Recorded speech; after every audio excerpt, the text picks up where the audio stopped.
J'ai intitulé cette vidéo «La crise d'adolescence, c'est du bullshit».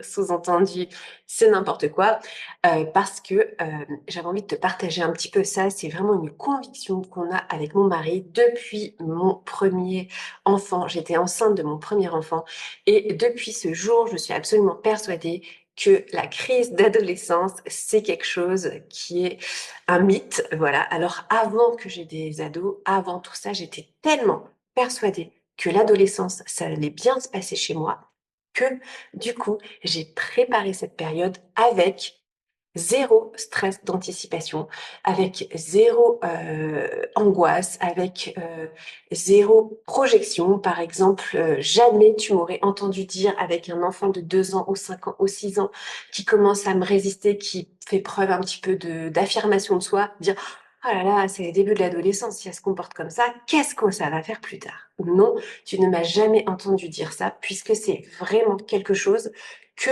je suis persuadée qui peut très bien se passer.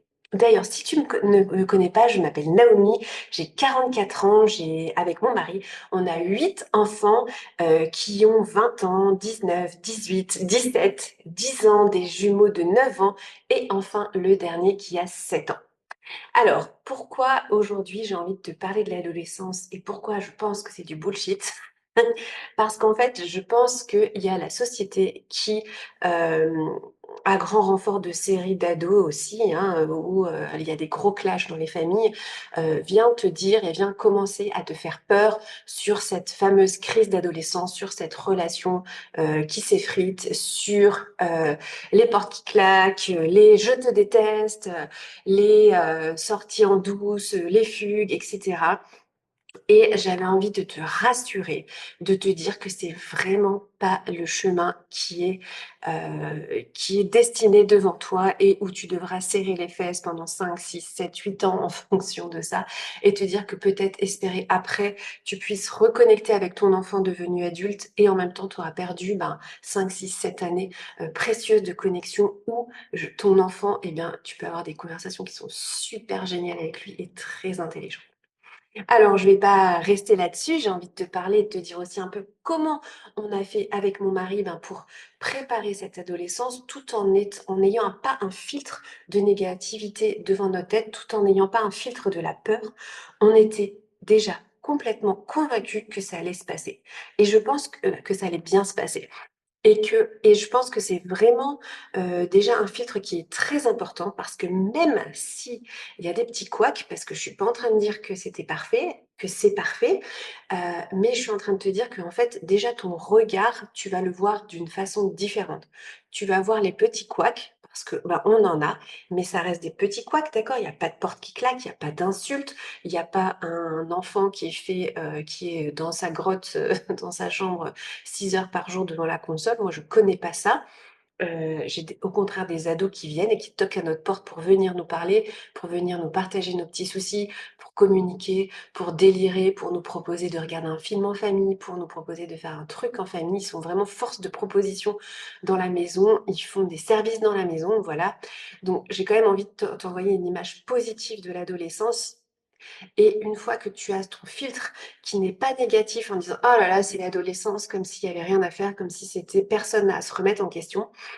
Eh bien, si tu regardes, les petits couacs de cette vie-là sans regarder ça par le filtre de dire: «Ah c'est l'adolescence, voilà, c'est mort, c'est bon, c'est l'adolescence». Mais en fait, non, quoi. J'ai vraiment envie de t'encourager à préparer l'adolescence. Préparer l'adolescence, pour moi, ça se fait dès l'accouchement. Alors, je suis pas en train de te dire que tu dois commencer à lui parler de plein de sujets d'adolescence, mais en fait, c'est juste la continuité d'une relation. Et si ta connexion avec les enfants, avec tes enfants très jeunes, tu continues cette connexion de plus en plus quand ils sont grands, il n'y a aucune raison que ça s'arrête. Si tu es une personne qui va arriver vers tes enfants, qui va les écouter, mais pour de vrai, qui va essayer de comprendre ce qu'ils veulent dire, qui va essayer de comprendre la logique qu'ils ont derrière les raisonnements, qui va être curieux de savoir, tiens, qu'est-ce que tu aimes faire aujourd'hui et de poser des questions, et d'avoir cette relation vraiment de curiosité, d'aller chercher à connaître ton enfant presque chaque jour au fil des années et de ne pas avoir une attitude qui dit: «Ah, de toute façon, ouais, c'est bon, de toute façon, toi, t'es comme ça, c'est bon, ouais, c'est bon, je sais comment ça va terminer la conversation. C'est même pas la peine qu'on aille plus loin». Voilà, ça te parle ça? Si déjà dans ta tête, tu as mis une étiquette sur ton enfant ou déjà tu as anticipé que, c'est toujours la même chose avec lui, ben, du coup, ça va mettre chez lui un filtre de la méfiance, ça va accentuer ton filtre de la méfiance puisque tu vas faire dire la vérité à ce que tu crois. Par exemple, vous avez une petite dispute sur il veut sortir jusque 23 heures, toi tu dis: «Bah non, c'est un soir de semaine, je pense que 20h30 ou 21h c'est bon». Et puis il va pas être d'accord, il va commencer à vouloir argumenter parce qu'il se sent adulte, il se sent grand. Toi, tu vas dire: «Ah c'est bon, c'est l'adolescence, tu es toujours en train de négocier, c'est compliqué». En fait, non. Vraiment, j'encourage à essayer de comprendre l'autre et tu verras que en comprenant l'autre, tu vas aussi réussir à te faire comprendre auprès de lui et tu vas pouvoir expliquer tes arguments en disant: «Bah, tu sais, moi, je suis pas trop OK», et vous allez trouver un compromis ensemble et il va y avoir une relation de confiance et vraiment, je veux t'encourager à garder le lien avec ton enfant. Deuxième chose, je voudrais aussi alors une des caractéristiques de l'adolescence que j'entends le mythe, c'est: il s'isole dans la chambre, il veut parler avec personne, il y a plus que ses copains qui comptent, il sort tout le temps et cetera. Mais en fait, c'est toi le parent et si ça te plaît pas qu'il soit tout le temps enfermé dans la chambre, bah, va passer du temps avec lui. Si tu attends sur lui qu'il vienne, te chercher pour entrer en relation, ben, en fait et que du coup ça te manque et que du coup tu renvoies la «faute sur lui» entre guillemets, j'ai dit: «Bah, en fait non, c'est toi le parent, c'est toi l'adulte et si ton enfant te manque, si tu as envie de le connaître, si tu as envie de passer du temps avec lui, qu'il passe du temps en famille, bah, j'ai envie de te dire, toque à sa porte. Demande si tu peux t'asseoir pendant qu'il fait ses jeux vidéo. Demande si tu peux lui poser des questions à ce moment-là. Demande, comment s'est passée sa journée. Demande et explique que tu dis: «Bah, en fait, moi, c'est important pour moi d'apprendre à te connaître, tu es mon enfant, j'ai envie de prendre du temps avec toi».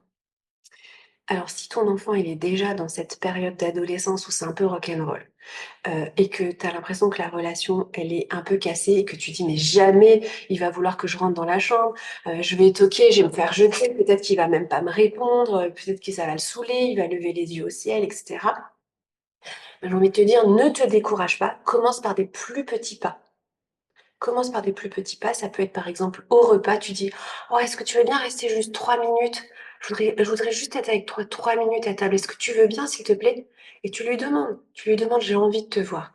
Et vraiment sans reproche, sans rien derrière, sans dire: «Ouais, tu tout le temps dans ta chambre, alors c'est un peu chiant, ouais, de toute façon, tu es tout le temps sur ta console, tu parles avec tes amis, hein, sur internet, mais avec ta mère, non».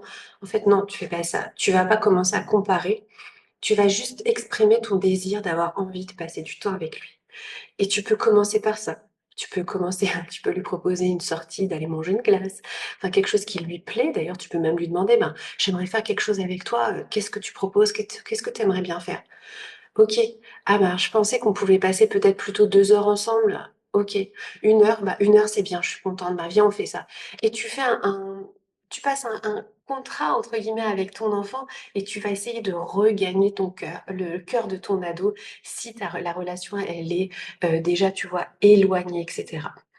Hem, il faut savoir aussi, que, pendant l'adolescence, donc il y a une grosse imitation au père et à leur façon de parler.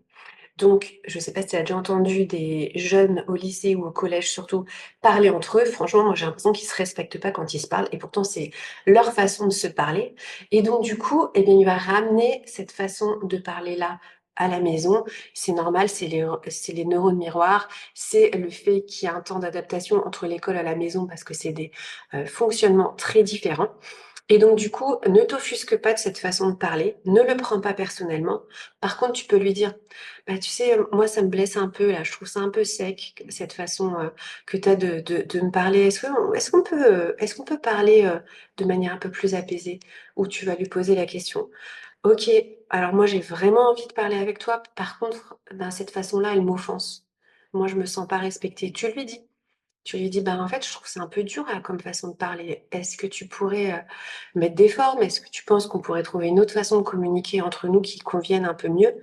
Et tu vas petit à petit travailler avec lui pour établir des choses qui vont, vraiment vous correspondent à vous 2. Donc ça, c'est vraiment la base de l'adolescence, c'est de garder cette continuité. Donc ça, c'est la connexion. J'ai parlé du premier point pour préparer l'adolescence. Garde cette connexion, garde cette curiosité. Le deuxième point, ça va être toi, ton changement d'attitude vis-à-vis de ton enfant. Heu, Quand on est parent d'un enfant, plus jeune, on va beaucoup lui montrer comment faire. On va beaucoup l'accompagner, on va le former pour faire du vélo, par exemple, donc on va être derrière, on va courir, on va être tout le temps avec lui, l'encourager et cetera. À l'adolescence, ce qui se passe, c'est que, l'enfant devient adulte et donc du coup, il a ses idées qui se construisent. Il a des convictions extrêmement fortes qui, sont pour lui extrêmement, vraies et extrêmement, fiables et il peut même changer de grandes convictions d'un jour à l'autre. Donc ça veut dire que tu es un peu comme ça, tu: «Attends, mais il m'a dit l'inverse, hier, je comprends pas, il a changé d'avis ou quoi? Il sait pas ce qu'il dit?» et cetera. Mais en fait, non. Comprends qu'il est en train de former sa pensée critique, qu'il est en train, il y a plein de choses qui se passent. Il remet en question beaucoup de choses et il en a besoin pour se construire sa propre identité, sa propre, hem, version de ce qu'il veut être et donc il va aussi remettre en question des choses que tu dis et des choses que tu fais. Et donc là, l'idée, c'est vraiment de se dire: «Ben, en fait, comment est-ce que moi je peux l'accompagner à affiner cette pensée critique qu'il a, cette vision des choses qu'il a envie de mettre en place?» et de pas prendre personnellement comme une attaque personnelle ou comme un rejet de ton éducation ce qui se passe, en fait. Il est vraiment en train de se construire et il a besoin de cette petite distance, donc vraiment s'il y a un rejet complet, et que c'est violent, bon là franchement je t'invite à consulter un psychologue. On n'est pas en train de supporter la violence, d'accord? Il y a ça c'est hors de question. Mais par contre et c'est possible que ça passe par des remises en cause de ce que tu dis et cetera. Et là, eh bien encore une fois, je te propose d'aller t'intéresser à sa pensée et de dire: «Ah ouais, OK, tu penses ça. OK, donc tu penses que du coup la façon dont on t'a éduqué ou la façon dont j'ai fait ce choix-là, toi tu aurais fait autrement? Ouais, bah d'accord, parle-moi, ça peut être intéressant». Et vraiment de s'intéresser parce que déjà tu peux apprendre des choses, tu sais pas et en plus de comprendre quelle est sa façon de penser et cetera. Et par des questions, tu vas aussi l'aider à construire sa pensée. Et l'idée, c'est pas de le remettre en question, en tout cas qu'il ressente pas que tu remettes en question et que tu as juste envie de lui montrer qu'il est bête en fait et qu'il a pas réfléchi parce que ça du coup, ça va pas marcher du tout. L'idée, c'est vraiment d'avoir cette curiosité, de dire: «Ah OK, tu penses comme ça, OK. Ah ouais, c'est intéressant» et tu t'arrêtes là, tu pas obligé de dire ton point de vue. «OK, c'est intéressant, ouais. OK, je comprends ta façon de voir les choses» et t'es pas obligé de dire que tu es d'accord, tu pas obligé de dire que tu pas d'accord d'ailleurs. Tu peux dire: «Ben, moi, je pense autrement» ou ne rien dire du tout. Mais l'idée, ça va être d'aller lui poser des questions, bah, pour l'aider finalement à y voir clair, en fait. Et ça va être pareil, pour ses amitiés, pour ses sorties, pour tout ça. L'idée, ça va être de l'aider à, définir pourquoi c'est important pour lui, en fait. Et il a besoin de savoir pourquoi c'est important pour lui. Et parfois, c'est un peu flou, parfois il sait pas, parfois et toi, ton rôle, ça va être de le guider, enfin de l'aider en lui posant des questions. Moi, je pense que vraiment, mon métier, c'est coach et moi, c'est poser des questions et apporter de la clarté. Et bien, du coup, je pense que vraiment, en parent d'ado, c'est quelque chose qui va vraiment beaucoup aider ton ado de poser des questions pour comprendre vraiment. Et, et d'aller chercher ton ado. Donc ça, j'ai déjà parlé de cette connexion-là. Du coup, voilà, je te donne un peu 2 clés pour que l'adolescence, ça se passe bien. Pour moi, c'est garder cette proximité, garder ce fun aussi.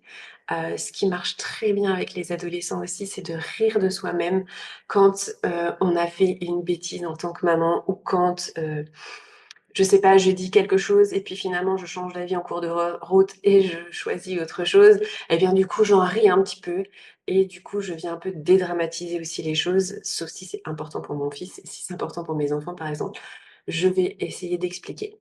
Mais, tout ça pour dire que vraiment c'est un chemin, qui peut se passer très bien et je voudrais qu'on arrête déjà d'accepter que l'adolescence, ça va forcément être la merde. Non, je suis vraiment pas d'accord avec ça. Ça peut bien se passer, mais par contre, ça se prépare. Et par contre, c'est un gros travail sur soi pour les parents.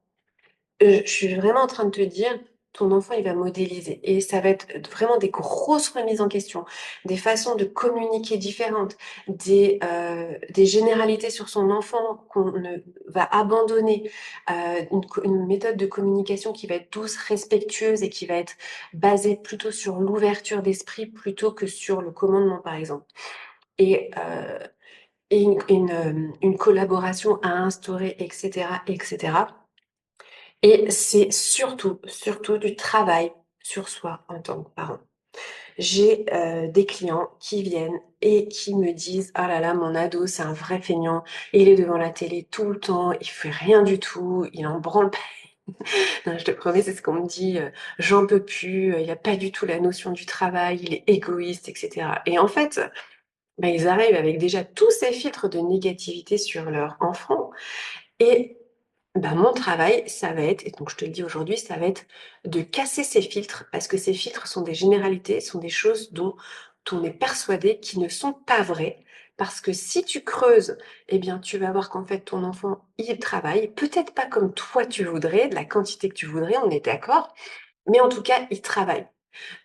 Il a quand même, par exemple, j'aime bien dire, à certains clients dont les enfants sont tout le temps devant la console, ils disent: «Ouais, mais il faut rien dans la console». Je dis: «Mais écoute, assieds-toi une demi-heure devant une console, le regarder jouer et tu verras si c'est pas difficile à faire».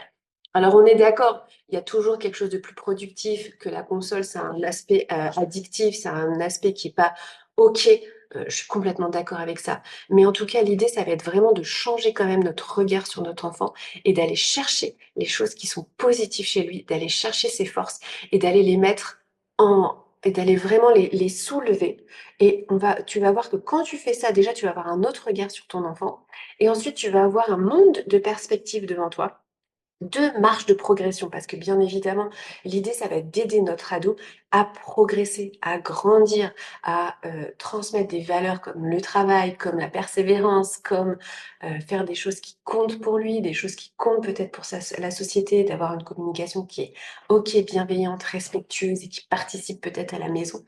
Mais en fait, déjà, quand on se pose au-dessus de peut-être de la vision qu'on a d'un ado ou de nos enfants et qu'on va aller rechercher le positif, ça va encourager notre ado et déjà, il va se sentir beaucoup plus en confiance et déjà, il va se sentir aimé et tu vas déjà voir, rien qu'avec ça, déjà des comportements qui vont légèrement se modifier.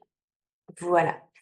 Après, eh bien, le travail sur soi, c'est quelque chose qui est, personnel et ça dépend beaucoup de chaque parent, ça dépend beaucoup de notre histoire, de notre réflexion par rapport à l'éducation, de notre propre éducation, du regard qu'on a un petit peu sur la société et du coup, je pourrais pas te dire exactement aujourd'hui quelle est ta solution pour toi. Si tu souhaites qu'on en parle, eh bien, écoute, réserve un appel découverte sur le lien juste en dessous, il y a pas de problème. On en parle 60 minutes gratuitement avec moi pour te faire avancer sur ce sujet. Mais je voulais, vraiment rester sur cette, idée que l'adolescence, c'est tout à fait possible que ça se passe bien, heu, vraiment, vraiment bien et que chaque petit couac, ça se transforme en quelque chose qui va faire grandir notre enfant vers l'âge adulte et nous faire grandir aussi nous, en tant que parents.